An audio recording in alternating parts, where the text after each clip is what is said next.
लिंग में 3 जगह ऐसी है जहां पर पुष्प या इत्र या बेलपत्र या सुगंधित पदार्थ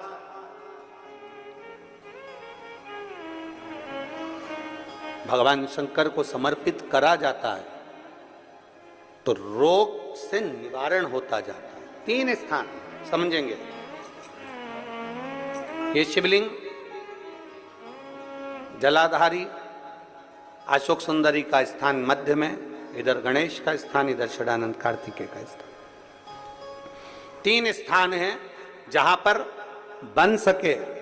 अगर आपको लगता है कि मैं जांच कराने के लिए डॉक्टर के पास जा रही हूं और डॉक्टर ने बोला है कि कोई बड़ी बीमारी तुमको लगती है तो जांच कराने जाओ, डॉक्टर बोले जांच कराओ, जितनी रिपोर्ट होना आना चाहती है आए, पर उससे पहले अगर 3 जगह पर इत्र समर्पित कर दिया जाए, इत्र हो या सुगंधित कोई पुष्प हो, इत्र या सुगंधित पुष्प, 3 स्थान पर अगर इत्र समर्पित किया जाए तो वो स्थान और इत्र समर्पित कर कर आप जाओ, फिर जांच कराओ, मना नहीं, पर वो 3 स्थान बताएगा। पहला स्थान अशोक सुंदरी और भगवान शंकर का जो शिवलिंग रखा है उसके बीच में जो अशोक सुंदरी और शंकर भगवान के शिवलिंग के बीच में एक जगह खाली पड़ी रहती है। अशोक सुंदरी का स्थान पूर्ण होगा, शिवलिंग होगा, उसके बीच में एक स्थान खाली होता है।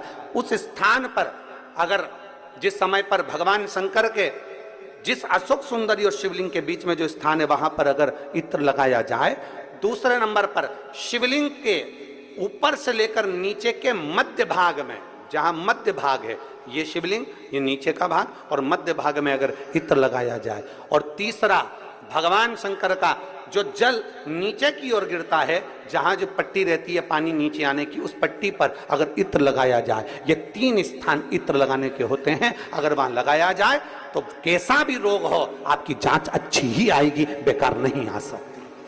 आप कितने ही करा ले उसको। एक शंकर भगवान के शिवलिंग का 3 जगह पर इत्र या 3 जगह पर सुगंधित पुष्प लगाया जाए।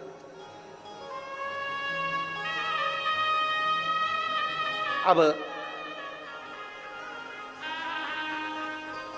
जब आप लोग अभिषेक करने बैठते हैं या पूजन करने बैठते हैं या शंकर जी के मंदिर जाते होंगे, कौन कौन जाता है शिवालय? सभी लोग जाते हो? बोलो हर हर महादेव। शिवालय जाते हो तो शिवालय में जाकर जब आप इत्र चढ़ाते हो भगवान पर, यहाँ इत्र लगाया आपने, फिर यहाँ पर भी लगा देते हो, यहाँ पर भी लगा देते हो, यहाँ पर भी लगा देते हो, सब दूर इत्र लगा देते हो। जो समझदार होता है ना वो सभी दूर इत्र लगा देता है। और कई कई ऐसे रहते हैं जरा सा इत्र लिया और रुई में लेके एक जगह पर रख दिया, फूल में लेके एक जगह पर रख दिया, पर पूर्ण जगह पर इत्र लगा दो, बाबा के पूर्ण स्वरूप पर इत्र लगा दो।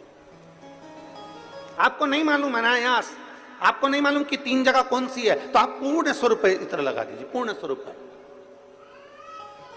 आपको नहीं ज्ञात 3 जगह का वर्णन। यहां तक शिव कथा कहती है, ये जो कई लोग कहते हैं हमारे कोई बच्चा जन्म से जो होता है ना, और कई बच्चे से जन्म से होते हैं जिनकी बुद्धि विकास नहीं कर पाती है। डॉक्टर कहते हैं ये बच्चा अन्य बच्चे से 2 साल, 4 साल, 3 साल, 6 महीना पीछे चलेगा। अब माँ सोचती है मेरा बेटा 2 साल, 4 साल, 6 साल पीछे अन्य बच्चों से। हाँ, तब उस जगह पर शंकर भगवान के शिवलिंग, अशोक सुंदरी की जगह और मध्य का जो खाली स्थान है, मध्य का जो स्थान बचा हुआ है, वो स्थान, कई बार लोग कहते हैं गुरुजी ये पार्वती जी है, ये शिवलिंग है, ऊपर जो जलाधारी में से जल बह रहा है, शंकर जी की 5 लड़कियां हैं, जया, विषहरा, शामली, बारी, दौतली देव, ये अशोक सुंदरी, ये गणेश, कार्तिकेय का स्थान। जो बीच में अशोक सुंदरी और शिवलिंग के बीच में जगह है, वो स्थान किसका है? शिव पुराण में इसका लिंग पुराण के अंतर वर्णन आता है कि वो स्थान भगवान शंकर की जो जितनी सती, उमा, कात्यायनी, कुष्मांडा, स्कंदा, जितनी महागौरी, जितनी माताएं पूर्व में रही हैं, इन माताओं का स्थान शंकर ने यहाँ रखा है। और वो स्थान ऐसी जगह है, अगर कोई बच्चा कितना भी पीछे, डॉक्टर कह दिया इसको कि ये अन्य बच्चों से 2 साल पीछे, अन्य बच्चों से 4 साल, इसका विवेक काम नहीं कर रहा।